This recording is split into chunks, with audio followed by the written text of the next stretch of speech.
todos y todes. Sean ustedes bienvenidos a la conferencia Las Defensorías del Pueblo Locales, Retos y Desafíos. Me complace presentarles a nuestro honorable presidium, el licenciado Raúl Israel Hernández Cruz, presidente de la Comisión Estatal de los Derechos Humanos en el Estado de Morelos.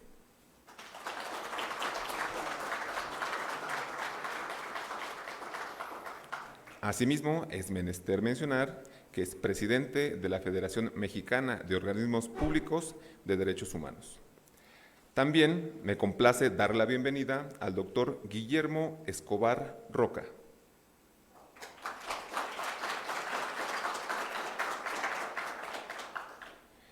Asimismo, es un placer agradecer la presencia de las autoridades que nos acompañan el día de hoy, tanto de este organismo como de organismos externos. En nombre del presidente Marco Antonio Tinoco Álvarez, presidente de esta Comisión Estatal de los Derechos Humanos.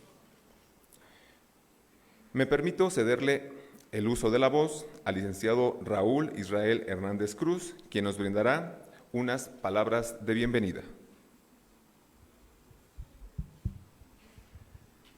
Gracias, muy buenos días, tardes ya a todas y todos. Agradezco la invitación y distinción que me hace el presidente Marco Tinoco, de aquí de la Comisión de Derechos Humanos de Michoacán. Es para nosotros un gusto siempre estar visitando a las y los colegas que integramos la Federación Mexicana de Organismos Públicos de Derechos Humanos, que es una instancia que agrupa y le da cuerpo al sistema no jurisdiccional de protección de derechos humanos. Desde luego también un gusto estar acompañando al doctor Guillermo Escobar Roca en esta charla tan importante, tan actual y muy útil para el fortalecimiento precisamente de este sistema. Hablar de los retos y desafíos de los organismos locales de derechos humanos, yo creo que ha sido un tema que poco se ha abordado y que desde nuestro punto de vista lo hemos comentado, lo hemos compartido con las y los colegas, pues es muy pertinente porque ante la adversidad que enfrentamos como sociedad, como instituciones, derivado de la crisis en materia de derechos humanos, pues consideramos que el ver desde el ámbito local, desde las autoridades más cercanas a las y los ciudadanos, pues siempre puede marcar un cambio en el fortalecimiento de nuestra cultura de protección de derechos humanos. Entonces, pues siempre es grato, ¿no?, encontrar también voces autorizadas en estos temas que trascienden inclusive a sus países de origen, en este caso de España, con las aportaciones que puede dar en el ámbito internacional, porque recordemos que en materia de derechos humanos pues no hay fronteras. Un gusto para mí estar aquí, gracias colegas, y bueno, vamos a estar muy atentos a escuchar la disertación del doctor Guillermo Escobar Roca. Muchísimas gracias.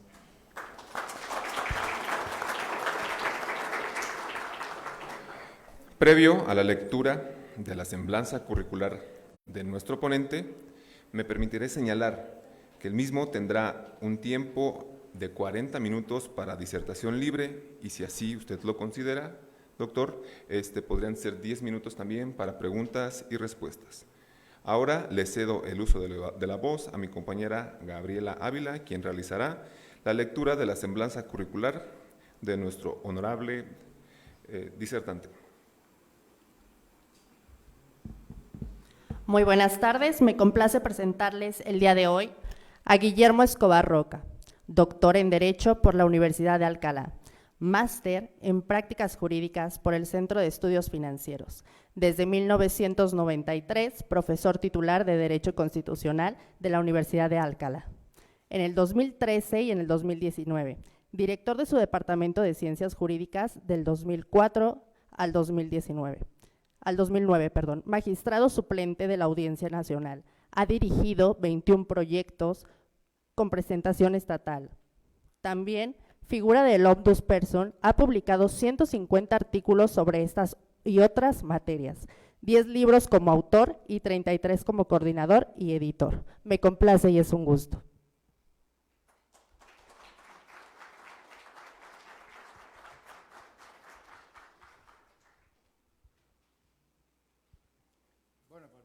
gracias por la invitación, por la presentación, querido amigo Raúl Israel, también a los muñidores de todos estos encuentros, ¿no? Mi amigo, querido amigo rector Aldo Tello, mi querido amigo Alfonso Nevarrón y, por supuesto, a Marco, el presidente de la comisión anfitriona. Y gracias también por estas semblanzas que al final han tenido suerte, porque yo recuerdo una vez una semblanza que le dio un profesor el currículum de 40 páginas al presentador y solo leyó la primera parte, ¿no? Que era el profesor ayudante. Y ahora ya, claro, había tenido un catedrático, muchos, claro, pero solo es que se cansó de leer y leyó solo lo de ayudante y que se quedó como ayudante. Otra que yo escuché de un profesor que lo buscó en Wikipedia también, el problema también de Wikipedia, que decía que había estado exiliado en Venezuela y resulta que se fue por amor a Venezuela. No se fue por él. Entonces tuvo que corregirle ahí, yo no he tenido que corregir nada, o sea que también agradezco las semblanzas. Y bueno, vengo del ayuntamiento ahora, donde dije que me sentía como en casa, pero aquí todavía mejor, todavía más en casa todavía. Solo me falta andar con zapatillas por aquí, porque luego me siento muy unido y de hecho ya estuve aquí, a estas instituciones, y ojalá alguno me recuerde de otras ocasiones. Bueno, el tema de lo local ya ha sido destacado. Hay alguna equivocidad en los términos. Yo creo que no hay que darle tanta importancia a los términos, ¿no? Sino ir a la sustancia de las cosas, ¿no? También a la sustancia de las cosas. Defensorías del pueblo, bueno, este es el nombre que se utilizó en España, este fue un invento español, realmente no es una traducción del Ombudsman, fue un invento de un político español llamado Manuel Fraga, que fue uno de los ponentes de la Constitución Española de 1978 y fue aceptado también por Peces Barba, que era el otro de los grandes ponentes de la Constitución Española, que era de una ideología muy distinta, ¿no? Pero a mí me gustan más las denominaciones aquí de la América Latina. Eso de la Defensoría del Pueblo a mí me produce todavía alguna incertidumbre, ¿no? Porque ¿quién es el pueblo, ¿no? También, ¿no? Es muy difícil defender una idea de algo que yo creo que como tal, como pueblo no existe, porque dentro del pueblo hay intereses muy distintos y contradictorios, no se puede defender todo a la vez, ¿no? Entonces yo creo que quizá el defensor del pueblo me gusta más el nombre, más que defensor del pueblo, el mexicano, ¿no? El de Comisiones de Derechos Humanos, ¿no? Que es una palabra bastante amplia, o quizá como es, por ejemplo, el portugués, el proveedor de justicia, ¿no? Pero yo creo que estas instituciones no solamente defienden derechos, ¿no? Sino algo más amplio, ¿no? Que es la justicia. La justicia se traduce en derechos, pero en algo más, ¿no? Yo creo que Pero bueno, en definitiva creo que existe un modelo que yo creo que no hay que tener complejo en decirlo, ¿no? Un modelo iberoamericano, ¿no? Que es muy diferente a los modelos de clásicos suecos, ¿no? Más de control administrativo, ¿no? Yo creo que este modelo es un modelo nuestro y que con independencia de las distintas denominaciones que se utilicen, pues es un modelo común, ¿no? Lo digo porque ahora hay me acabo de enterar aquí en este viaje que hay como un intento de hacer algunas modificaciones, ¿no? En el modelo mexicano de comisiones de derechos humanos, que entre otras cosas pues parece que dicen que las recomendaciones deberían ser obligatorias. Yo creo que esto no es esto sería ir en contra de lo que es esta institución, ¿no? Yo creo que las recomendaciones ya son obligatorias, ¿no? Además, lo que pasa es que no son obligatorias moralmente y a veces tienen más éxito que las típicas obligaciones coactivas típicas de los tribunales. Tenemos otra visión, ¿no? Y ustedes tienen otra visión del derecho, ¿no? No mediante la fuerza, ¿no? Que es la vieja concepción y todavía aparecen muchas definiciones, ¿no? De lo jurídico, ¿no?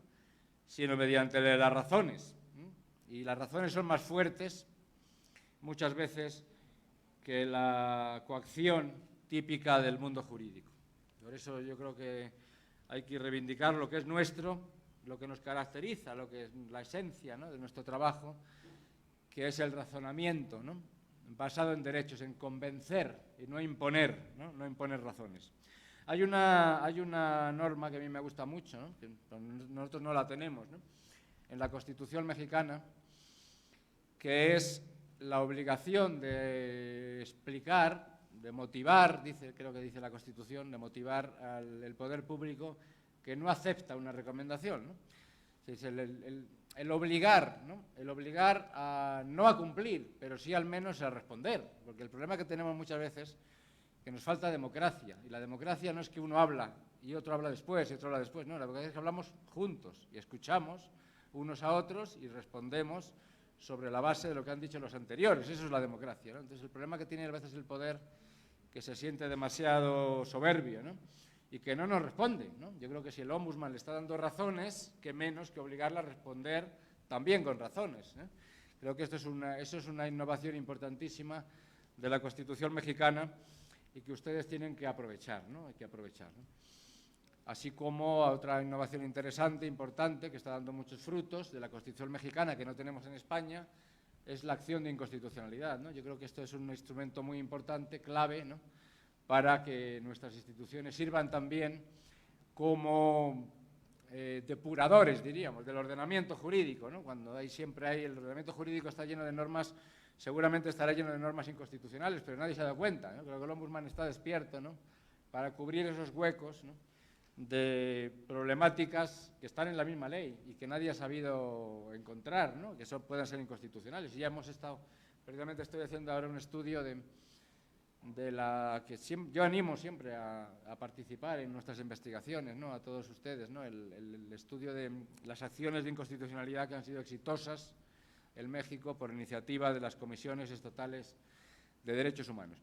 Y no solamente esto, recomendaciones, acciones de inconstitucionalidad, sino que, como hemos estado comentando previamente, ¿no?, hay mucho trabajo que no se visibiliza, que no es estrictamente jurídico o que no encaja en las competencias típicas que marca la ley, ¿no? Y hoy tenemos un campo también de trabajo de informalidad, ¿no?, de responder a la gente y que tenemos que documentar, ¿no?, para darlo a conocer, básicamente, para darlo a conocer y para que nuestro trabajo se valore y se visibilice, ¿no? Yo creo que hay que perder los complejos, ¿no?, y trabajar también para que nuestras acciones sean conocidas, ¿no? Y nosotros en ese trabajo estamos también, ¿no? En la universidad llevamos muchos años precisamente no solamente apoyando en el asesoramiento, en la capacitación, sino también promoviendo, ¿no?, dando a conocer lo que se hace, ¿no? Y por eso cualquier información que nos puedan suministrar, yo siempre estoy muy atento. Ayer mismo descubrí muchas acciones exitosas muy recientes que se han conseguido y que, por tanto, pues hay que visibilizar. Esto por lo que se refiere al concepto de defensoría del pueblo. Somos todos defensores del pueblo. Bueno, lo local también es un término que puede ser equívoco.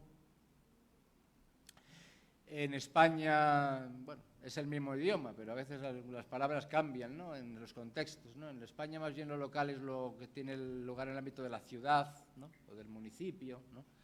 Aquí yo creo que lo local tiene un sentido más amplio y, en todo caso, destaca una idea importante, ¿no?, que es la cercanía, o también a veces, por decir una palabra más técnica, el principio de subsidiariedad, ¿no? Bueno, primero, los problemas se resuelven aquí, en lo más cercano, porque otra característica nuestra es, bueno, digo nuestra, de nosotros, de las instituciones. Yo no soy defensor del pueblo, pero de las instituciones me considero, ¿no?, un hermano de las instituciones de derechos humanos, es que la gente tiene una respuesta cercana, ¿no? Es decir, no es un poder del Estado clásico, como estamos acostumbrados a ver. Todavía los jueces, por ejemplo, se llaman, lo he visto aquí, ¿no?, ayer lo vimos, Palacio de Justicia, palacio, como da esa sensación de distancia, ¿no?, de que no, como que el ciudadano no se atreve a entrar aquí, en el palacio, ¿no?, como una cosa que...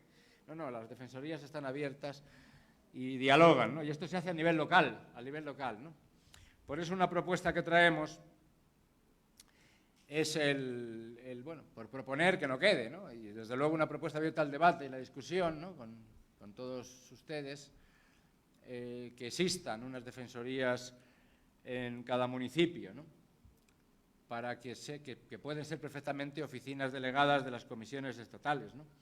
Para que en cada municipio el ciudadano tenga una comunicación o pueda tener una comunicación directa con un organismo público que defienda sus derechos. Yo creo que esto es importante y sin tener tampoco miedo a una rigidez en lo que son las competencias que la ley nos marca, ¿no? Siempre hay alguna cláusula residual. Podríamos aquí hablar de las competencias implícitas, ¿no? Siempre tiene que haber alguna respuesta, ¿no? Y si la respuesta no se consigue por parte del ciudadano, con carácter horizontal o yo diríamos residual, pues el defensor local tiene que estar ahí y tiene que dar una solución. Bueno, esto por lo que se refiere un poco a la temática que nos convoca y que me han pedido, vamos a poner algo de contextualización, ¿no? Yo creo que el contexto es muy importante porque con esos parámetros trabajamos, ¿no? Y, por supuesto, a veces yo cuando me preguntan o hablo, bueno, usted destaca mucho lo negativo, ¿no? O sea, yo al contrario, yo creo que yo más bien veo el vaso más medio lleno que medio vacío, ¿no? Pero bueno, yo creo que eso os puede dar la impresión de que somos demasiado críticos, pero realmente es que es nuestro trabajo. Es decir, si el ombudsman existe es porque algo no funciona, porque si todo fuera maravilloso, todo funcionara perfectamente, no haríamos falta, ¿no? Entonces yo creo que queremos, por eso destacamos normalmente, a veces parece dar esa impresión, ¿no? de lo negativo, ¿no? La situación de los derechos humanos yo creo que está atravesando momentos no muy buenos en el mundo. Nadie se esperaba una guerra en el corazón de Europa. Las consecuencias de la pandemia han sido devastadoras para muchos sectores sociales.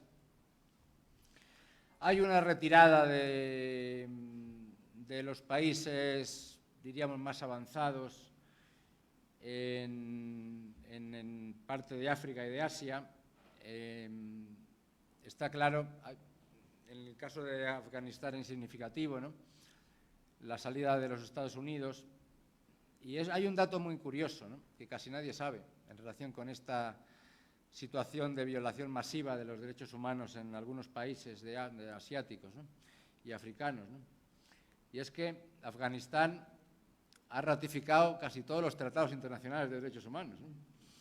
Pero díganle ustedes inclusive la Convención, que es muy antigua, contra la discriminación de la mujer, ¿no? Y díganle usted a una mujer afgana que vaya a quejarse a los comités de Naciones Unidas contra la violación de sus derechos, ¿no? Esto nos marca un poco la línea de que el derecho internacional, por muchas palabras maravillosas que contenga y muchos avances que es verdad que se han producido, tiene que trasladarse al ámbito nacional. Es decir, todo al final depende de la labor y el trabajo de las instituciones nacionales, ¿no? Y en cuanto al contexto latinoamericano, creo que también podríamos coincidir en que hay importantes retrocesos. Fíjense, con las mismas constituciones muy avanzadas, con mecanismos muy avanzados, en esa nueva última oleada de constituciones latinoamericanas, fíjense que la constitución un poco que se vio de modelo, ¿no? La constitución líder fue la constitución venezolana y fíjense cómo ha quedado la situación de los derechos humanos y de la democracia en Venezuela, ¿no? Luego, como dijo Octavio Paz, refiriéndose a las primeras declaraciones constitucionales mexicanas a mediados del siglo XIX, creyeron que iba a pasar como en Estados Unidos, que hacíamos una ley y ya se resolvían los problemas, ¿no? Con las leyes no es suficiente, ¿no? Luego hay que trasladarlas al contexto y buscar los mecanismos de aplicación. Ese es un poco el contexto que tenemos, retroceso de los derechos en muchos países, incapacidad del sistema internacional institucionalizado para dar respuesta y, por tanto, vuelta a lo nacional y vuelta a lo que es el contexto, y es que sin democracia fuerte, sin Estado de Derecho fuerte y sin justicia social no se puede avanzar prácticamente nada en el campo del cumplimiento de los derechos. Necesitamos el contexto para poder avanzar. Y simplemente algunas pinceladas de lo que sucede en nuestro contexto un poco más iberoamericano, que es evidentemente mucho mejor que el contexto mundial. Algunas pinceladas que ponen de manifiesto precisamente la necesidad de nuestras instituciones, que a pesar de los 30 años que felicito a estas comisiones de sus 30 años de vida, son más necesarias todavía que antes, y que por tanto cualquier esfuerzo que hagamos en reivindicarlas y en potenciarlas será poco. ¿Qué tenemos? ¿Y por qué necesitamos más que nunca a estas instituciones? Primero,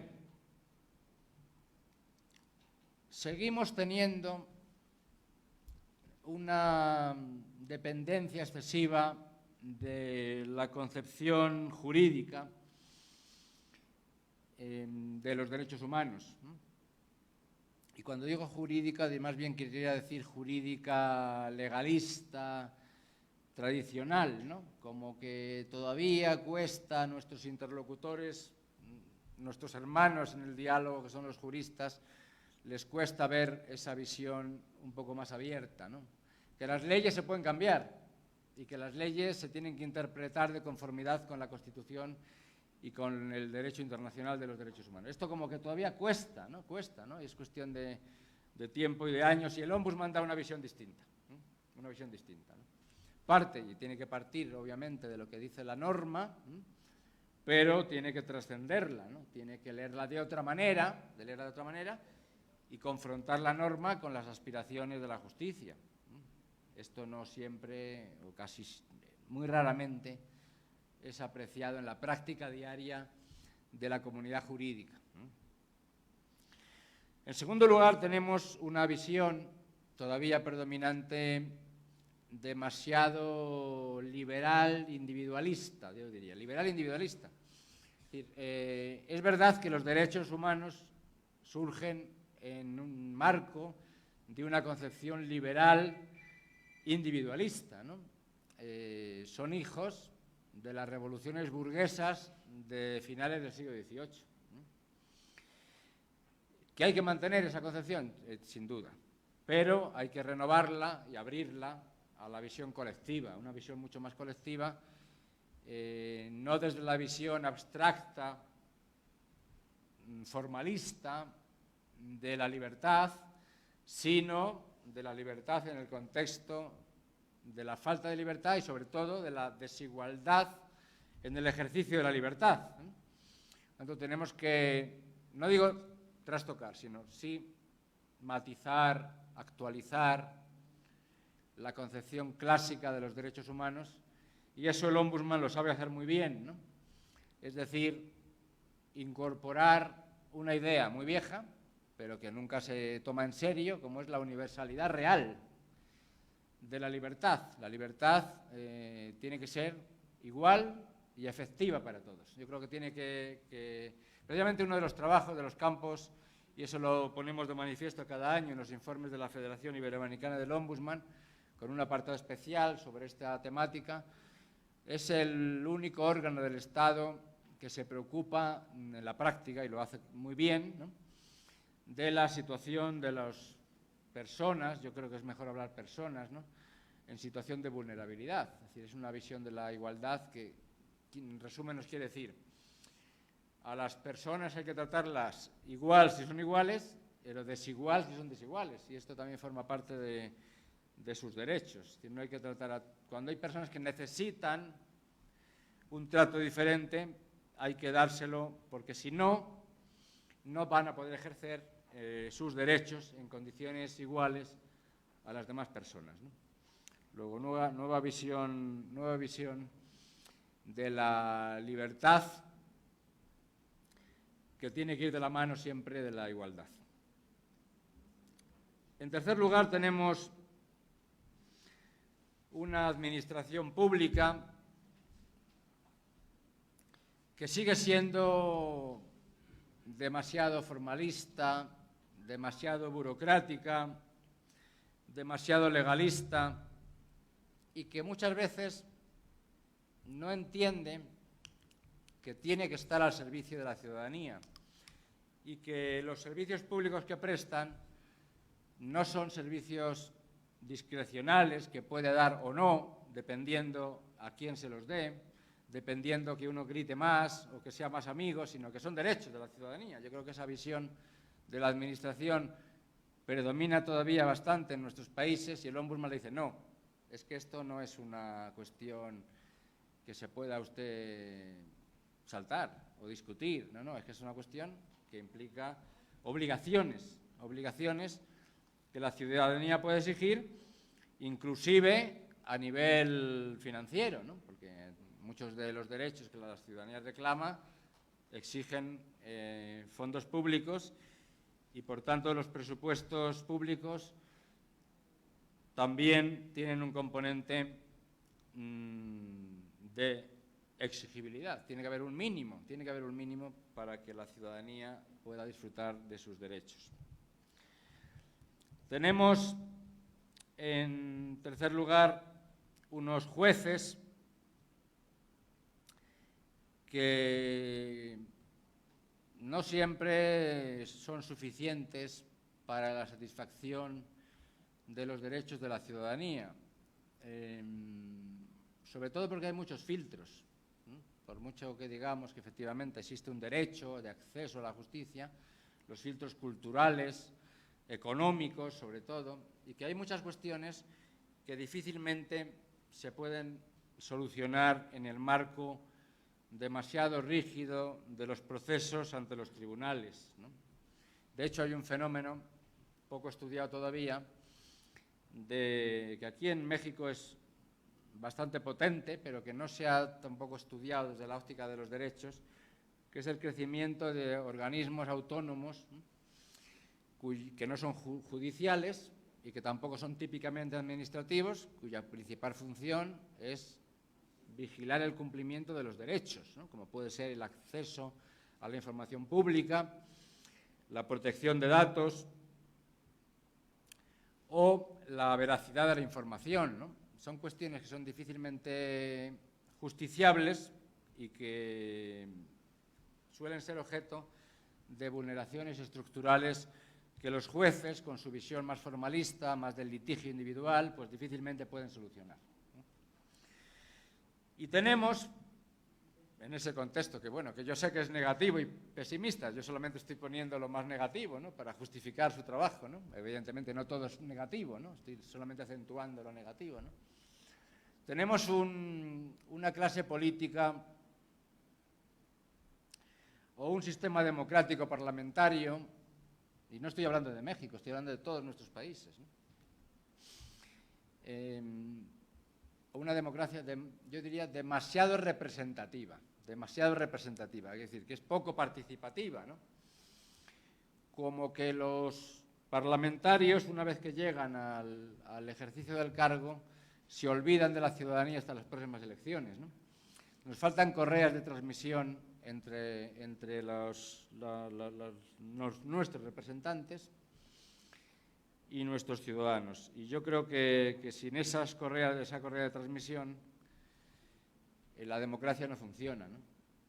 Y ahí está el Ombudsman también para precisamente servir como instrumento de participación ciudadana, ¿no? Para, digamos,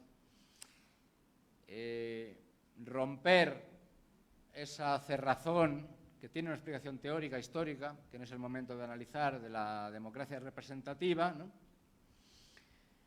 Abrir cauces y a la vez servir de antídoto frente a otro de los fenómenos preocupantes de nuestro tiempo, que va y viene continuamente, pero ahora estamos en un momento también de efervescencia de ese fenómeno preocupante que es el populismo, ¿no? Es decir, el ombudsman hace un poco de filtro, ¿no? De criba, ¿no? Dice, bueno, no cualquier demanda es razonable, no todo lo que la gente pida, ¿no? Sino, bueno, vamos a someterlo al matiz de una cierta racionalidad. Y aquí yo creo que el diálogo es a nivel internacional, en nuestro ámbito cultural, por lo menos es muy positivo, porque dice, bueno, es que esto en estos países ha funcionado, en estos países se ha configurado realmente como derecho, luego vamos a configurarlo también aquí, en México, o viceversa. Esto es un ejemplo, por ejemplo, muy interesante o que puede servir, ¿no? Como entre muchos otros, ¿no? Es el tema del matrimonio igualitario. Estábamos esta mañana en la plaza aquí, principal de la ciudad, y dice, bueno, ahora bien, vamos a hacer un ejemplo de matrimonio igualitario. Digo, es que los demás no lo son. Parece que al decir matrimonio igualitario, parece que, bueno, se supone que todos los matrimonios son igualitarios, pero bueno, se refería al matrimonio entre personas del mismo sexo. Esto es un fenómeno, bueno, pues que empezó en un país, se pasó a otro y ahora ya se considera casi un derecho irrenunciable, ¿no? El derecho al matrimonio entre personas del mismo sexo. Yo creo que esto nos refuerza, ¿no? Nos refuerza y dice, bueno, no soy yo el que me está inventando, ¿no? Alguien tiene que ser el primero, pero vamos todos a, digamos, tomar nota de los progresos que se están haciendo en otros países, porque si en todos los países se ha reconocido, esto tiene que tener tiene ya un viso interesante de racionalidad. Ya la racionalidad no se busca en una minoría de ilustrados, como se pensaba en la época del derecho natural, ¿no? La racionalidad la construimos todos, ¿no?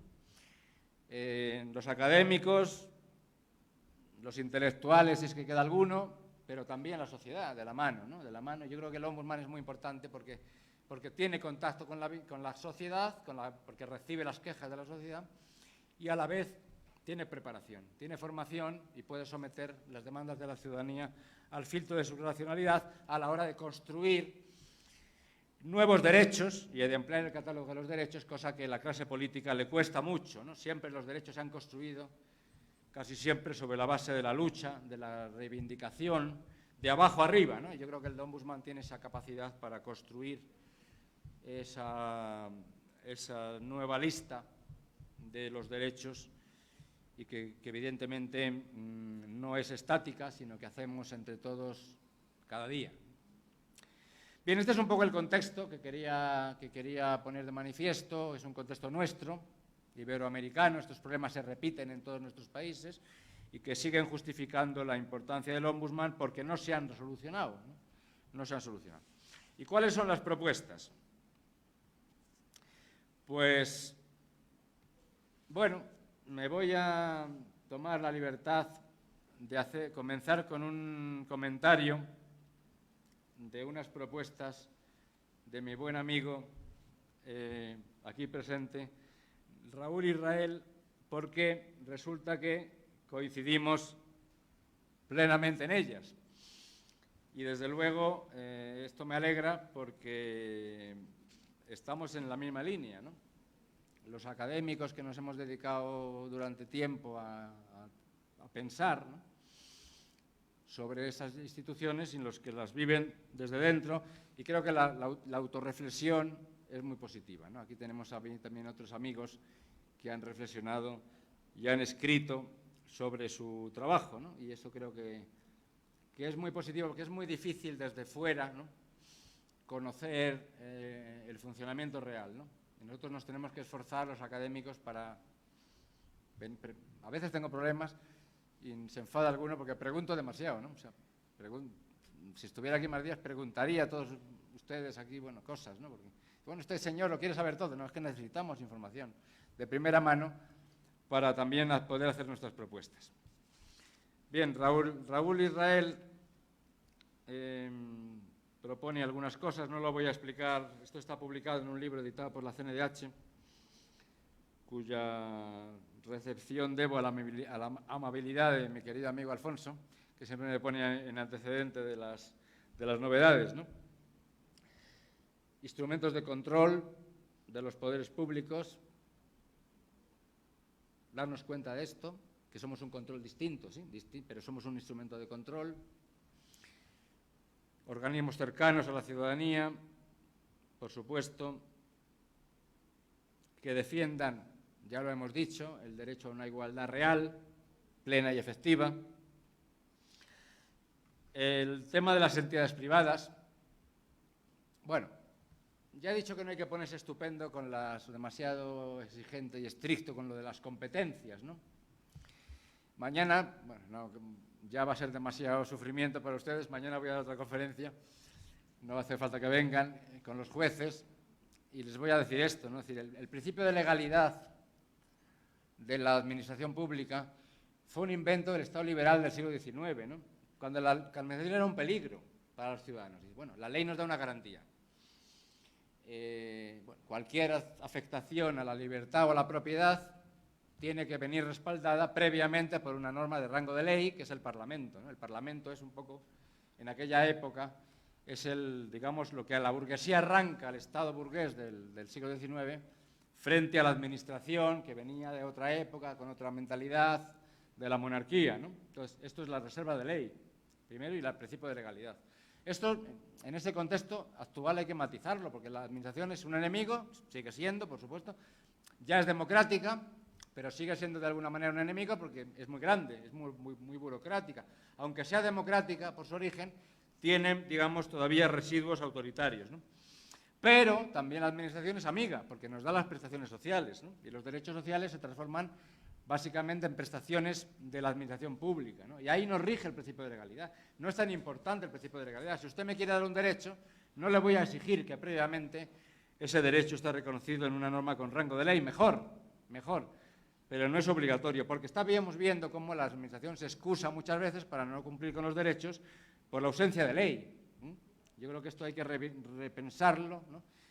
Y en ese contexto, aunque hemos avanzado muchísimo en el control, con todas sus deficiencias de la administración pública, aunque hemos avanzado muchísimo, resulta que cuando ya tenemos controlada la administración, o por lo menos tenemos las técnicas posibles para hacerlo, resulta que el poder que perjudica a los ciudadanos, resulta que ya no está en la administración, está fuera. Entonces, ahí como que se nos escapa el control, ¿no? Y este es un fenómeno ya bastante antiguo, digo, antiguo desde los años 90 del siglo pasado, en casi todo el mundo, ¿no?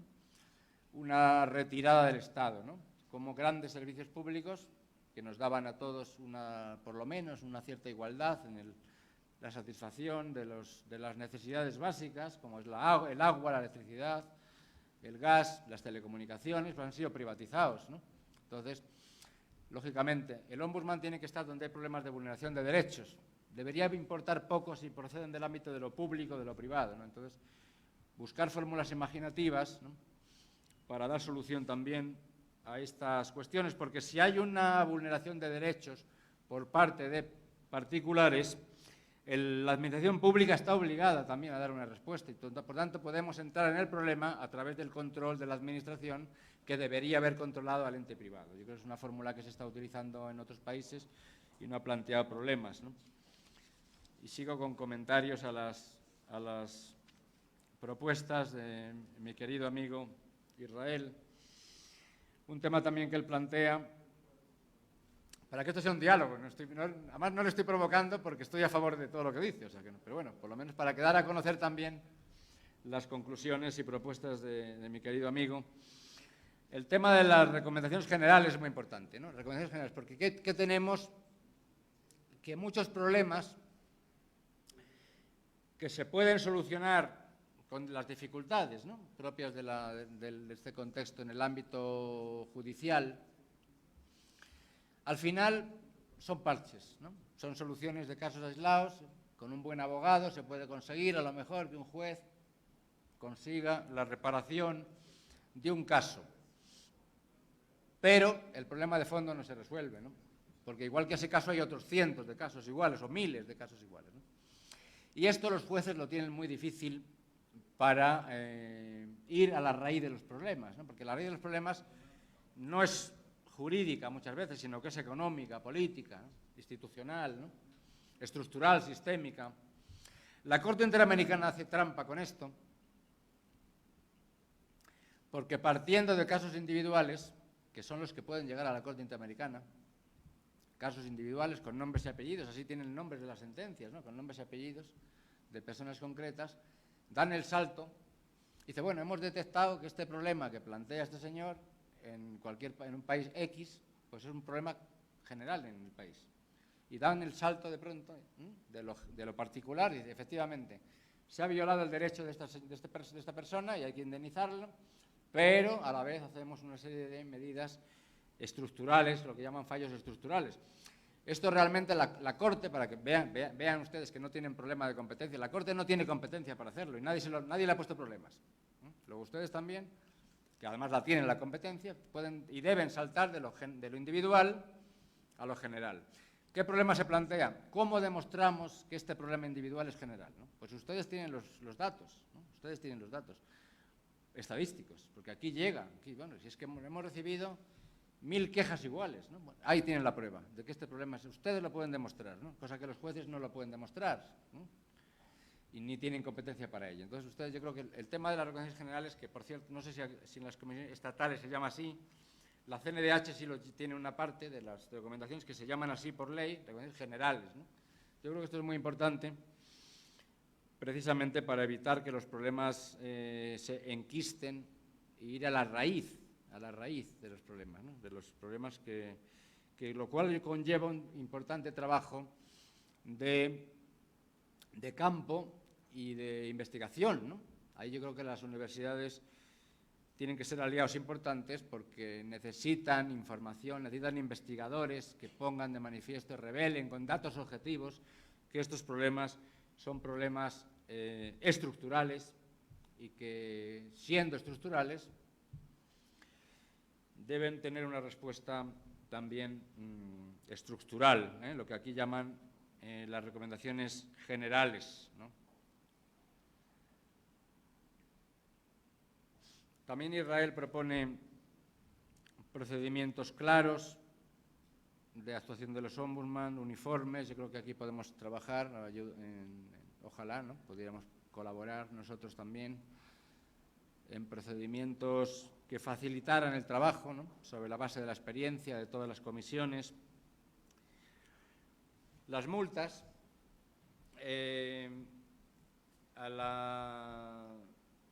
propone a las omisiones de requerimientos. Esto lo tenemos en España.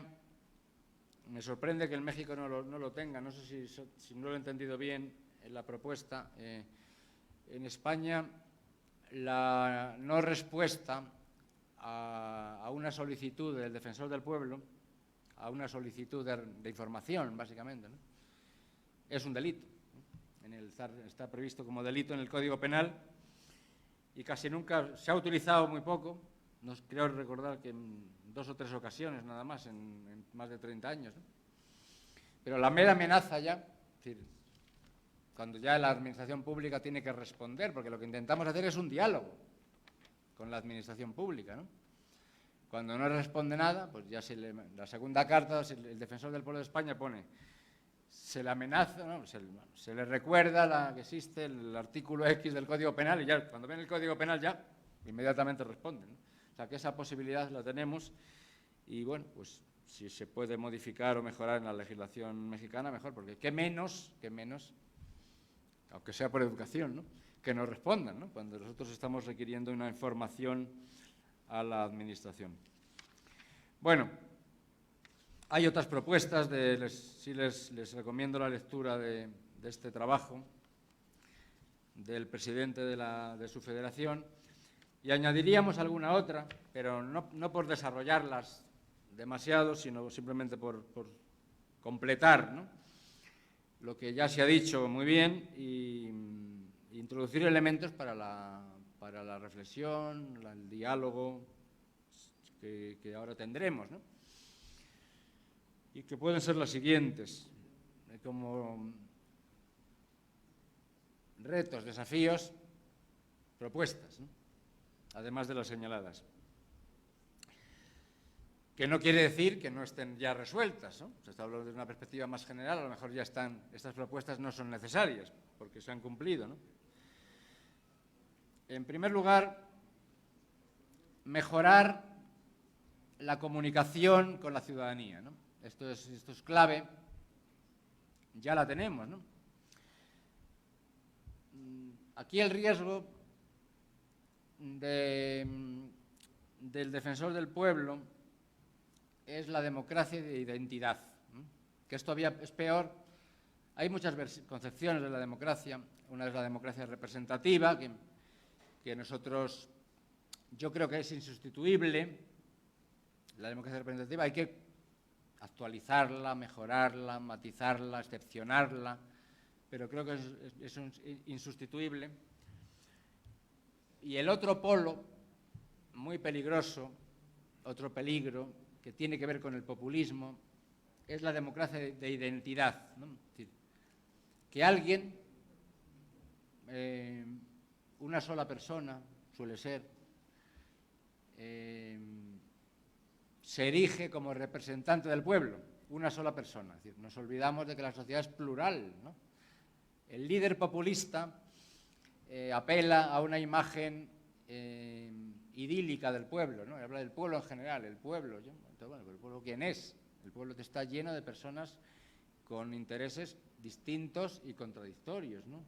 Pocas veces habrá algunos elementos que permitan configurar en la realidad una imagen del pueblo como un ente unitario, ¿no? El pueblo es disperso, variado, y esto es positivo, plural, ¿no?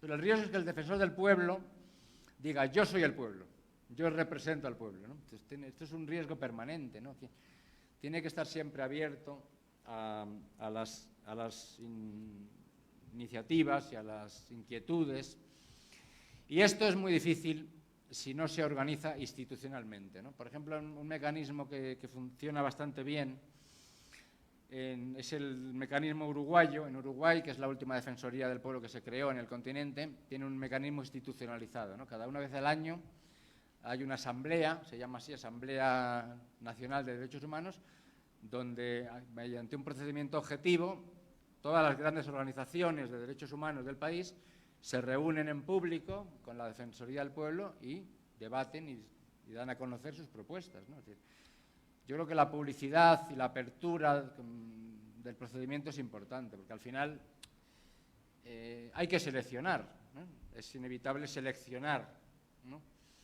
las recomendaciones, los temas del defensor. Entonces el riesgo es que yo seleccione a mi manera, ¿no? Y me deje fuera a determinados intereses porque simplemente no me han parecido interesantes, ¿no? Yo creo que este es un tema interesante que hay que trabajar, ¿no?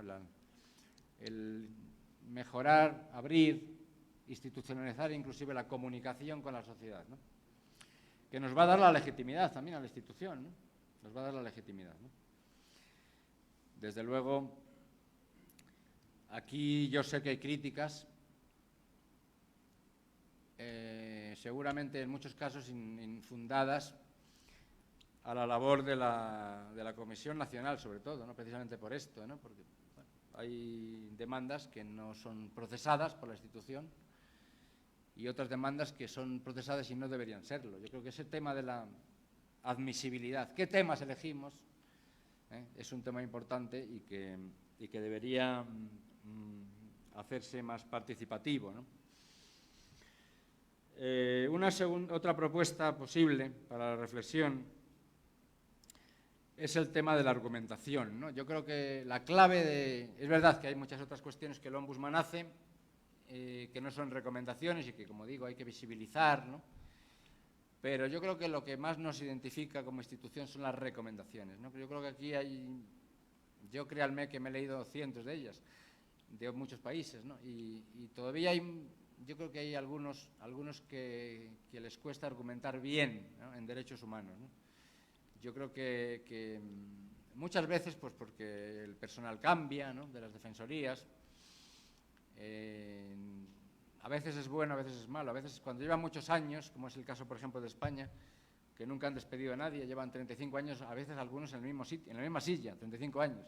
Entonces, a veces esto es, bueno, pues da estabilidad, es verdad, hay una carrera profesional, pero por otro lado, el funcionario le cuesta, ¿no?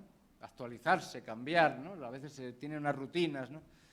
Entonces, yo creo que argumentar bien en derechos humanos es un arte también, que hay que aprenderlo, ¿no? Entonces yo creo que hay, porque al final yo creo que si nosotros sabemos argumentar bien, nuestro interlocutor, ¿no?, que va a ser casi siempre un poder administrativo, ¿no?, hay otros, ¿no?, pero se va a quedar ya como sin argumentos, como, yo creo, bueno, es que no tengo respuesta posible. Si ustedes argumentan bien, tienen ya ganado muchísimo del éxito de la recomendación, ¿no? Entonces hay que conocer su lenguaje, el lenguaje del poder, y hay que saberlo darle la vuelta, ¿no?, y ponernos también un poco en el lugar del enemigo, entre comillas, ¿no? De alguna manera un ejercicio interesante puede ser este, ¿no? ¿Qué nos van a responder, ¿no? ¿Qué nos van a responder? Y estar preparados para ello, y esto con una buena argumentación se puede avanzar mucho en ese éxito de las recomendaciones, ¿no? No tener miedo de venderlas, darlas a conocer. Si están bien argumentadas las recomendaciones, hay que darlas a conocer, y va a ser difícil que el poder público nos pueda negar la respuesta a esas solicitudes que les hacemos, ¿no?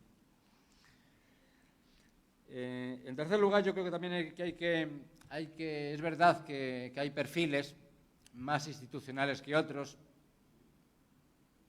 hay perfiles más activistas, más de la sociedad civil, hay perfiles más institucionales, pero también somos instituciones, ¿no? Yo creo que también eso es una ventaja con las ONGs. Como me decía un adjunto del Defensor del Pueblo de España, siempre decía, y estas ONGs que dicen lo mismo que nosotros, ¿quién las ha nombrado, no? Bueno, pues nosotros tenemos esa ventaja también institucional, que somos instituciones de origen democrático, ¿no? Y, por tanto, tenemos que ver a nuestros interlocutores, que son básicamente los otros poderes públicos y, sobre todo, las administraciones, como de alguna manera, amigos, ¿no? Con no una lógica de la confrontación, sino una lógica del diálogo. Yo creo que, además, a nivel local, la ventaja que tenemos es incluso que no hay que desdeñar este tema, ¿no?, que es también importante, ¿no?, la cercanía personal, ¿no? Bueno, hemos estado en el desayuno, ¿no?, con todo, bueno, y luego después en el ayuntamiento, con todas las instituciones, hasta con el ejército. Bueno, es que yo creo que el conocer a las personas nos lima muchas asperezas, ¿no?, y a lo mejor podemos conseguir más. Según Defensor del Pueblo Español, que fue la primera vez que nombraron a un político, ¿no?, conocido, ¿no?, porque los tres primeros no habían sido políticos con cargos importantes, ¿no? El cuarto defensor fue ya un político que había sido político importante, había sido ministro de Justicia con el Partido Socialista, y fue elegido defensor. En principio, a mí no me parecía bien que una persona que había tenido cargo público en un partido concreto pues fuera defensor del pueblo. La ley no le impedía, pero conseguía más cosas que los otros, porque decía, como conocía a todos, como llevaba toda la vida, Enrique Múgica, llevaba toda la vida en la política, pues, como me comentaba un funcionario que fue testigo de como un ejemplo que puede ser curioso, ¿no?, en un baño, ¿no?, pues resulta que escuchó la conversación de Enrique Múgica en un baño ahí en tal, con un ministro que estaba por allí en un acto público, y no me ha respondido a la recomendación que te mandé el otro día, ¿no, Javier? Y tal, mañana mismo te lo resuelvo, Enrique, y tal. O sea, que entre ellos, más o menos, bueno, pues que son instituciones. Yo creo que esta cuestión, pues yo creo que contribuye, ¿no?, a hablar otro lenguaje, que no es un lenguaje de la confrontación. A veces tiene que haberlo, ¿no?, en casos extremos, ¿no?, pero yo creo que vamos a intentar el dialogar, ¿no? Y yo creo que también un buen ombudsman tiene que ser psicólogo, ¿no?, psicólogo, para saber, digamos, un poco el convencer, ¿no?, a las autoridades de las razones de sus propuestas, ¿no? Bueno, son muchas cosas más. Tengo una lista de propuestas. Yo creo que lo vamos a... yo creo que, bueno, ahora me han invitado, querido amigo Marco, también, a la participación en un libro, y ahí lo vamos a tener la oportunidad, porque esto que estoy contando, de alguna manera, que no tengo completo, no lo tengo desarrollado por escrito, y tendremos la oportunidad ahí de ponerlo por escrito de la mano de las propuestas, ¿no?, como la de también querido amigo Israel, que se han ido haciendo, ¿no?, y muchos otros colegas, y podemos tener la oportunidad de desarrollarlo más hay temas que me interesan mucho, como es el trabajo internacional, ¿no?, de las defensorías. De hecho, nosotros creamos con un grupo también de colegas académicos y defensores una asociación hace 4 años de ombudsperson local, ¿no?, precisamente para intentar acciones estratégicas internacionales, porque si los poderes son globales y los problemas son globales, pues también deberíamos, sé que no es fácil el trabajar globalmente, porque el problema ya lo dije al comienzo y con esto concluyo, el problema de las Naciones Unidas o los organismos internacionales y regionales de derechos humanos es que han creado un corpus doctrinal muy interesante y muy avanzado en materia de derechos humanos, pero carecen del sistema institucional destinado a hacerlos efectivos. Y un paso intermedio entre lo nacional y lo internacional es que desde lo nacional nos pongamos de acuerdo entre instituciones similares que compartimos los mismos problemas para iniciar acciones colectivas que puedan tener una repercusión también global, empezando por nuestro continente y ya más adelante veremos, pero que si no solucionamos los problemas desde abajo, mal podremos empezar a solucionar los problemas regionales y mucho menos internacionales. Como dijo el presidente, que ha sido, creo que quizá fue el mejor presidente que tuvo la historia de los Estados Unidos, Roosevelt, cuando dijo o proclamó la segunda Declaración de Derechos en 1943, que él pretendía se incorporaran los derechos sociales a la Constitución de los Estados Unidos. Él no lo pudo conseguir, murió antes de que terminara la Segunda Guerra Mundial, y su obra, casi de una manera romántica, ¿no?, fue concluida por su esposa, Eleanor Roosevelt, que fue de las que más importantes personas que participó en la elaboración de la Declaración Universal de Derechos Humanos, donde se incorporaron, ahí sí, los derechos sociales. Hay, por cierto, un libro editado por el Fondo de Cultura Económica, aquí en México, muy interesante, sobre el trabajo de Eleanor Roosevelt en la Declaración Universal. Y ahí, en esa presentación de la segunda Declaración de Derechos, concluyó Roosevelt con estas afirmaciones, ¿no? Mientras no consigamos resolver los problemas aquí, dijo at home, aquí, dentro de casa, mal podremos conseguir resolverlos en el mundo entero. Así esperemos que trabajemos primero aquí, juntos si es posible, y de ahí vayamos a articular acciones colectivas. Nada más y muchas gracias.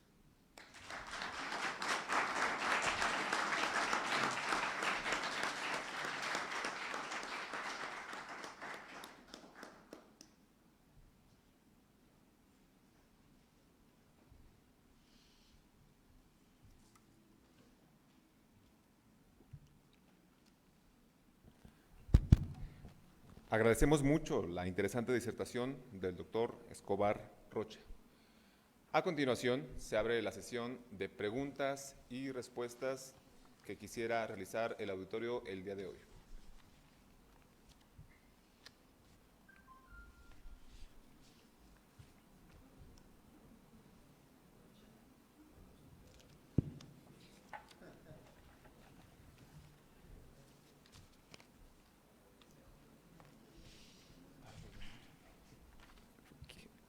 Atrévanse a preguntar o criticar o comentar o apostillar, que si no me quedo como muy monologuista.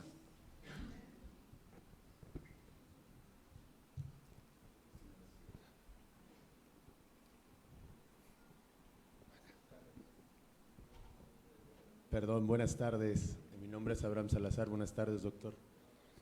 La verdad es que no me animaba porque me quedé pensando la situación. Hay procesos difíciles dentro de la defensa de los derechos humanos que han tendido a privatizar incluso algunas situaciones, ¿no?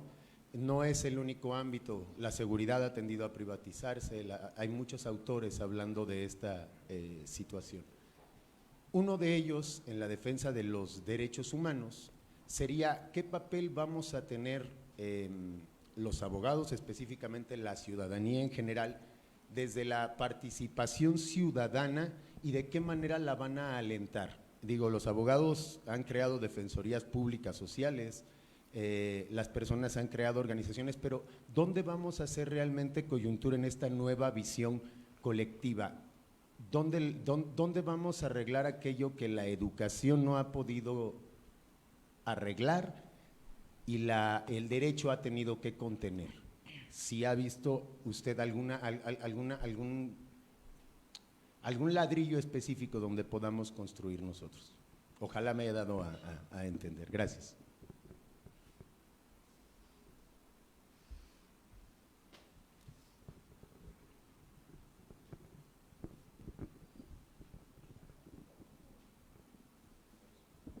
Gracias. Aprovechando justo esta pregunta, pedir algún comentario respecto a la responsabilidad de las empresas, justamente en los temas de derechos humanos y cómo desde los sistemas públicos también puede tenerse impacto en ellas.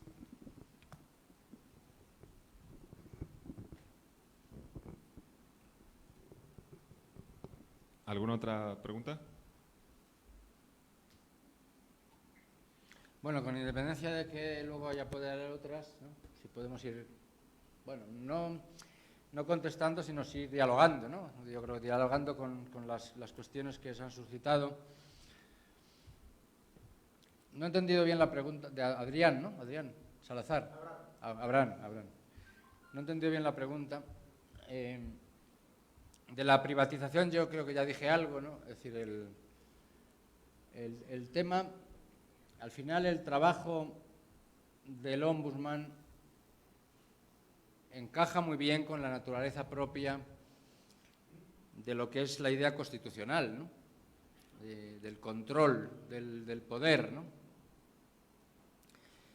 Y hemos ido afinando y mejorando los mecanismos de control del poder público, pero no del control del poder privado, ¿no? Porque, claro, cuando se inicia el movimiento constitucional, el poder privado no existía. Es decir, estamos hablando de sociedades agrícolas fundamentalmente, de pequeños comerciantes en Estados Unidos, en la Revolución Francesa. La idea del poder es el poder público, porque es un poder absolutista, un poder autoritario, ¿no? Entonces no se tiene la idea del poder privado, ¿no? Entonces, ahora sí nos damos cuenta de que hay otro poder que es también peligroso para nuestros derechos, ¿no? De la ciudadanía, que es el poder privado. Lo que pasa es que el poder privado, por su naturaleza, es más opaco, ¿no? Que el poder público, para bien y para mal, siempre, bueno, habrá déficits, pero el poder público debe ser transparente, ¿no? Y hay leyes para ello, ¿no? Y nosotros, al menos, identificamos exactamente quiénes son las personas detentadoras del poder público, ¿no? Sabemos quiénes son los jueces, quiénes son los legisladores, por lo menos sabemos quiénes son. Es que el poder privado a veces ni sabemos, ¿no? Quiénes son, ¿no? Entonces, este es un gran reto para todos nosotros. Yo la idea de privatización, sí, no. Yo creo que esto es un falso dilema, ¿no? No importa tampoco a veces quién sea, ¿no? Si público o privado, ¿no? La persona que lleve a cabo las funciones, ¿no? El poder del Estado ha sido demasiado grande, ha crecido demasiado y a lo mejor tiene algún sentido que se ha reducido, ¿no? Lo importante no es tampoco el tamaño o quién, sino la calidad, ¿no? Y quién va a defender mejor nuestros derechos. En el ámbito de la privatización, donde más lo sentimos y más se ha producido, es en el ámbito de lo que antes se llamaban los servicios públicos, ¿no? Que es una idea francesa que ha ido cambiando por modas también, en el ámbito anglosajón se llama de otra manera, servicios de interés general, ¿no? Pero la idea es la misma, ¿no? Servicios públicos, y surge precisamente en el marco del derecho administrativo francés para que el poder público, que no gestiona directamente siempre estos servicios, en última instancia sea su supervisor.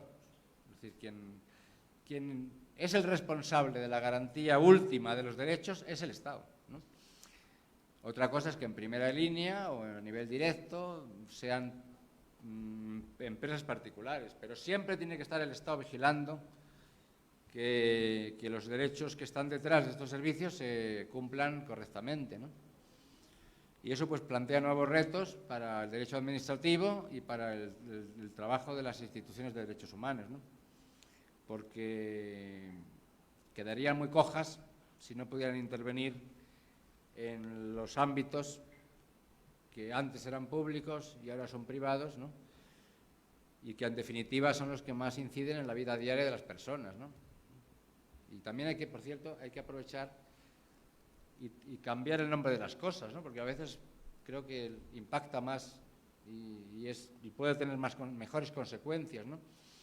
Lo que antes se llamaba el servicio público del agua, pues resulta que, o el servicio público de la electricidad, eso lo diría un profesor de Derecho Administrativo, ¿no? Pues que ahora lo tenemos que llamar derecho al agua, y lo tenemos que llamar derecho a la vivienda, porque hoy una vivienda sin electricidad no es una vivienda digna. Luego está incumpliendo, o sea, quien no es del suministro de calidad suficiente y universalidad de electricidad está vulnerando el derecho a la vivienda, ¿no? Por ejemplo, ¿no? Tenemos que cambiar el nombre, ¿no? Y en definitiva esa es nuestra competencia, ¿no? También, ¿no? Luego hay un fenómeno que usted plantea, Abraham también, que me parece de alguna manera preocupante, y es la dispersión de las defensorías, ¿no? Yo creo que no es positivo, ¿no? Y para explicar esto me puedo remitir a una idea que para mí es un principio del derecho internacional, de la que mucha gente habla, pero pocas veces se ha analizado con rigor, que es la interdependencia, ¿no?, de los derechos humanos, ¿no? Pero en principio, yo creo que eso ya es un principio del derecho internacional, la interdependencia, y por tanto el disgregar en ombudsman, dice, bueno, vamos a crear un defensor del paciente, un defensor de los usuarios bancarios, un defensor de... Yo creo que esto pierde la idea de la indivisibilidad, es una cosa, y la interdependencia es otra, y disgrega, ¿no? También yo creo que el defensor del pueblo tiene que tener una visión global, ¿no? Es verdad que al final tiene que especializarse, supongo que aquí ustedes estarán especializados en un área penitenciaria, de salud, de educación. Bueno, por razones obvias se tienen que especializar para que no nadie puede saber de todo, pero aquí sus jefes tienen que tener la visión global, ¿no? La visión global para evitar contradicciones, ¿no? También, ¿no?, en el propio trabajo de la institución, ¿no? Entonces yo creo que el crear... Además es que se llaman defensorías algunas, no son defensorías, ¿no? Defensorías, por definición, tienen que ser públicas e independientes, ¿no? Porque también a veces, en algunos municipios, ¿no?, defensor de los... Pero bueno, ¿quién lo nombra, no? Si lo nombra el alcalde no es defensor, no es independiente, ¿no? Entonces yo creo que reivindicar la unidad de planteamiento de los derechos humanos como un todo y posicionarnos en contra de la disgregación de defensorías que utilizan el prestigio de la palabra defensoría, pero que en el fondo no lo son, ¿no? Y el tema que plantea mi querido amigo Alfonso, ¿no?, que a veces venimos aquí los españoles y nos identifican con las empresas españolas, que claro, ven ahí el Banco Santander, pero la gente no sabe que el Banco Santander, el capital mayoritario está en Estados Unidos, ¿no? O sea, que no nos me echan a mí la culpa, eso no es una empresa... Sí, parece que efectivamente se fundó en España y la presidenta del Consejo de Administración es española, pero tiene capital mayoritario en los Estados Unidos. Bueno, parece que aquí venimos una especie de neocolonialismo, ¿no? Cuando venimos aquí y tenemos mala imagen o mala fama por esto, ¿no? Nos identifican con las empresas. Fíjense que hay, desde por lo menos, no tengo el dato exacto, pero yo creo que por lo menos 25 años lleva hablándose en las Naciones Unidas de un tratado internacional sobre empresas y derechos humanos. No se ha ni siquiera elaborado un borrador. O sea, para que vean lo lento que van, claro, se han dado cuenta de esto. de que un peligro para los derechos humanos son las empresas transnacionales. Y que, por tanto, donde están los peligros para los derechos, tienen que estar las normas jurídicas para contrarrestarlos y los mecanismos necesarios para luchar contra esas vulneraciones, ¿no? Ya se ha identificado, por lo menos, se ha identificado un foco relativamente frecuente de vulneración de derechos, las empresas transnacionales, que lógicamente es bien sencillo de entender. O sea, si aquí la normativa laboral y ambiental es más laxa, pues las empresas canadienses, el país que sean, vienen aquí porque les resulta más rentable, ¿no? Este es un fenómeno, bueno, bien conocido por todos, pero por lo menos se ha visibilizado, ¿no? Ahora lo conocemos, ¿no? Bueno, pues no se ha conseguido más que una declaración de las Naciones Unidas, unos principios orientativos, pero no, yo creo que tardaremos mucho en ver un tratado internacional, ¿no? Y luego tardaremos más en ver un comité que supervise y un mecanismo de sancionatorio, por eso hay que ir a lo nacional. Yo, modestamente, trabajé en una propuesta de reforma constitucional en España, donde se incorporaba en la Constitución, no nos hicieron ningún caso, precisamente la obligación del Estado español de vigilar a las empresas españolas en el exterior, en el cumplimiento de sus derechos humanos, que no es nada nuevo porque ya está aprobado a nivel de directiva por la Unión Europea, que es el único organismo internacional que está funcionando bien porque está imponiendo sanciones económicas efectivas, ¿no?, a las empresas vulneradoras de derechos humanos, la Unión Europea, ¿no? Entonces, es un embrión de organización internacional que funciona, ¿no? ¿La veremos a nivel universal? No creo que la veamos nunca, yo por lo menos. Pero bueno, hay ya mecanismos, ¿no?, que están funcionando bien con sanciones económicas, porque la Unión Europea no puede poner sanciones punitivas, ¿no?, de pena de prisión, pero sí sanciones económicas que, bueno, tienen algún tipo de efectos sobre la mejora de esta situación, ¿no?, de la responsabilidad de las empresas en el cumplimiento de los derechos humanos, ¿no? Yo creo que eso es un tema importante, pero que nos sirve para poner de manifiesto esas dificultades e insuficiencias de que determinados problemas sean resueltos a nivel internacional, ¿no? Tenemos un problema nacional y nos faltan los mecanismos, tenemos un problema internacional y nos faltan los mecanismos adecuados internacionales para contrarrestarlo, ¿no? Y las constituciones nuestras siguen constituciones con un ámbito territorial de validez nacional, ¿no? Entonces, la aplicación extraterritorial de los derechos choca con el carácter nacional de nuestras constituciones, ¿no? Entonces, ahí tenemos una especie de agujero negro que se va solucionando, pues, sobre la base de la creatividad, y ya se han conseguido cosas, por ejemplo, con sentencias del Tribunal Europeo de Derechos Humanos que han dicho cómo los distintos estados tienen obligaciones de derechos humanos fuera de sus territorios, por ejemplo, en caso de guerra, ¿no? Es decir, se aplica, así la Constitución te sigue, la Constitución sigue al Estado allá donde vaya, ¿no? Aunque, bueno, esta trampa la hizo ya, querido amigo Bush, hijo, el hijo, no el padre, ya intentó, bueno, como están fuera del territorio de Estados Unidos, estamos en Guantánamo, ahí no se aplican los derechos, la Constitución de Estados Unidos, bueno, ¿a quién le va a engañar con esa trampa, no? Yo creo que menos que empezar por esos pequeños que se van aprendiendo, ¿no? Yo en la maestría nuestra las enseñamos, esas técnicas que se están empezando a utilizar, ¿no?, en otros países para, desde dentro, el poder proteger los derechos humanos también hacia afuera, ¿no? Como hay muchas técnicas, entre otras, la más antigua y conocida es el derecho de asilo, pero hay muchas otras, ¿no? Yo creo que es cuestión de imaginación, porque alguien tiene que ser el que se le ocurra, ¿no? Yo creo que poco a poco vamos consolidando técnicas que nos permitan ir caminando de lo local a lo global. Eso es bueno, yo creo que más o menos he explicado un poco la cuestión que planteaba, muy interesante mi querido amigo Alfonso. Muchas gracias, doctor. ¿Alguna otra pregunta? Por favor. Gracias.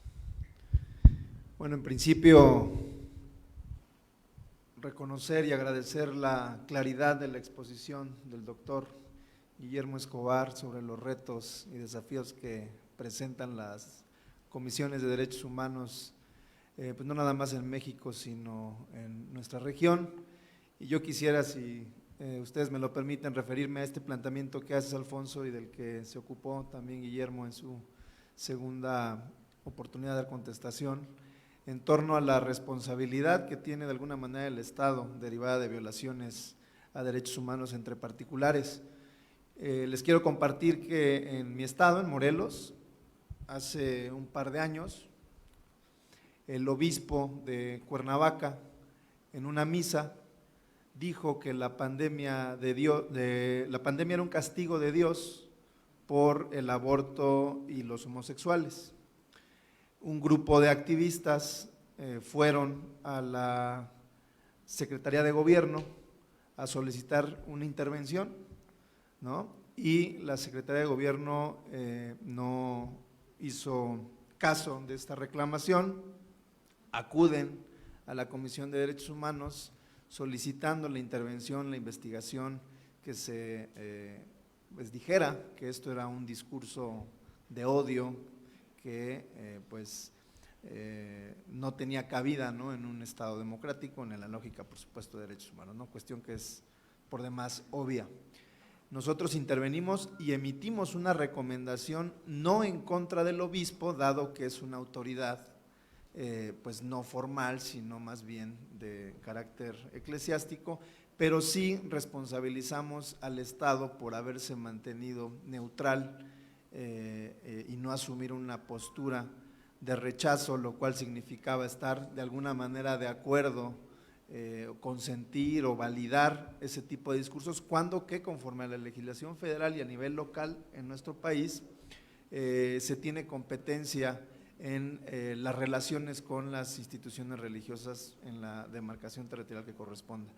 Emitimos la recomendación y, como ustedes seguramente lo podrán anticipar, cuando fue notificada al gobierno del estado fue rechazada bajo el argumento de que no teníamos competencia para poder intervenir, investigar violaciones que se daban en un plano, pues si bien no de igualdad, al menos no de una autoridad formalmente considerada.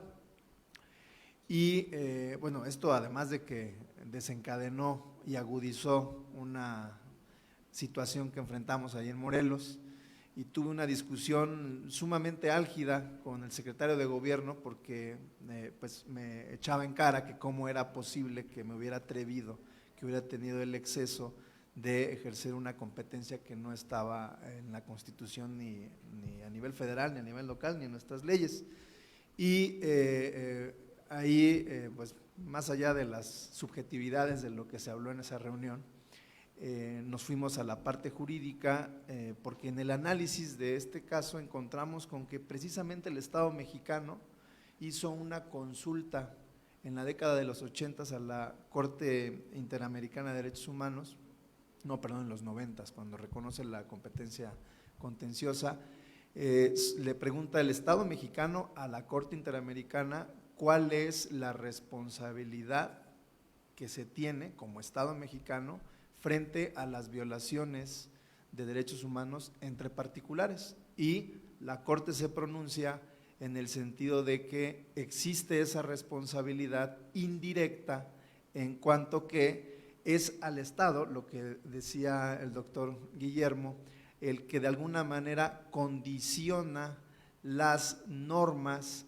que pues le dan respuesta o consecuencia a cualquier relación entre particulares, de manera tal que de alguna manera de ahí surge una responsabilidad indirecta por lo que sucede en nuestras relaciones entre particulares. Y en función de este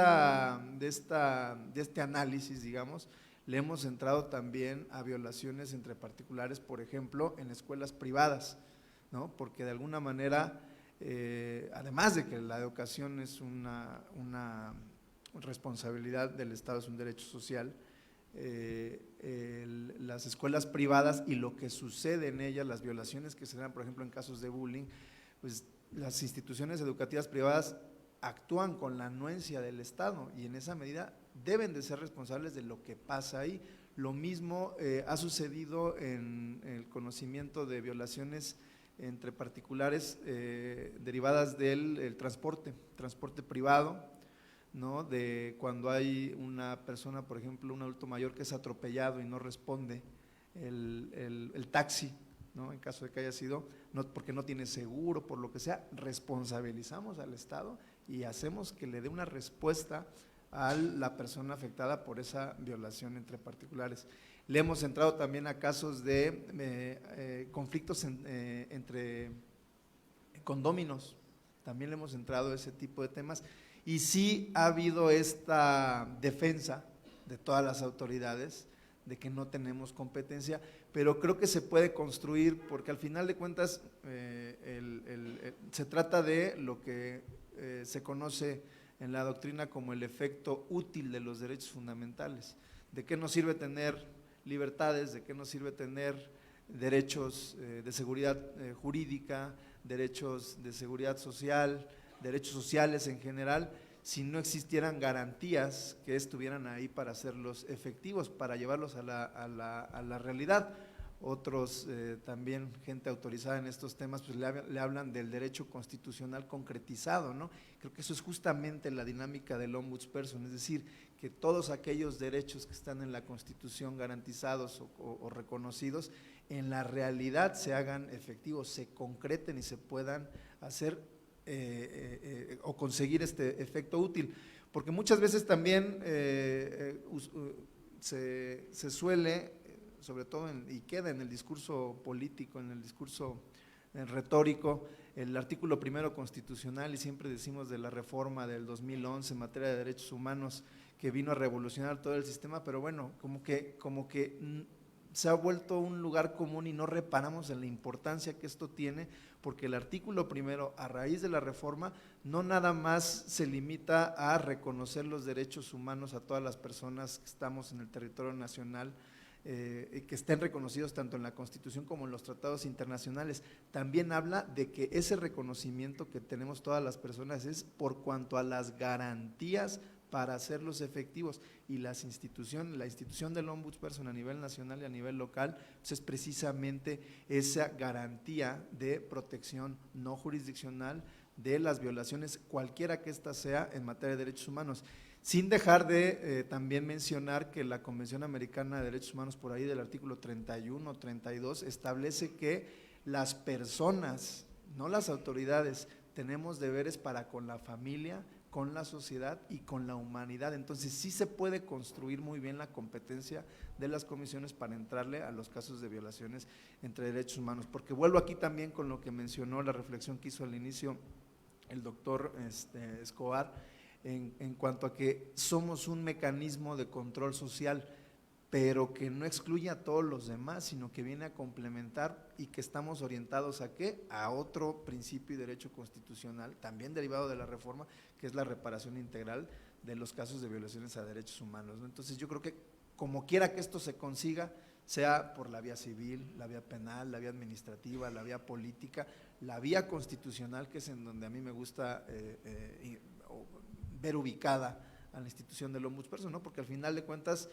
ejercemos una competencia constitucional en materia de violaciones a derechos humanos, ¿no? Entonces, y además la Corte creo que ya tiene algunos precedentes donde ubica esta naturaleza de la institución del ombudsperson, ¿no? Y bueno, yo creo que son precisamente o justamente de esas prácticas, ¿no?, que se pueden ir compartiendo para ir haciendo los planteamientos y seguir evolucionando, ¿no?, junto con estas ideas que pues me honra en compartir el doctor y que además complementa muy bien para que pues seamos más efectivos en esa tarea de promover, proteger, respetar y garantizar los derechos humanos en el ámbito de nuestra competencia. Era lo que yo quería comentar en torno a esto. Muchas gracias.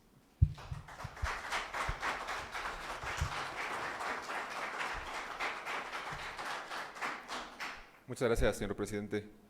¿Alguna otra persona que quiera realizar otra pregunta? Bien. Agradecemos mucho la ponencia del doctor Guillermo Escobar Roca, así también como la presencia y colaboración del licenciado Raúl Israel Hernández Cruz. A continuación, mis compañeras les entregarán un merecido reconocimiento, así como un presente por parte de la Comisión Estatal de los Derechos Humanos en el Estado de Michoacán. Brindemos, por favor, un fuerte aplauso para el licenciado Raúl Israel Hernández Cruz.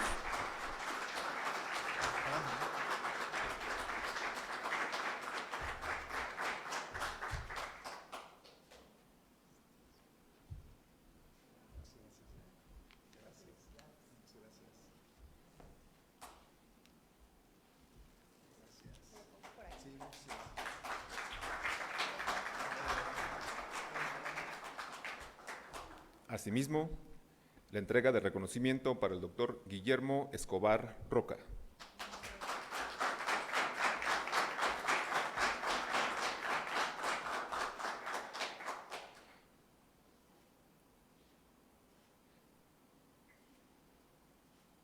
Previo a la conclusión del presente evento, solicito a las autoridades puedan tomar, por favor, en el presidium para la foto oficial.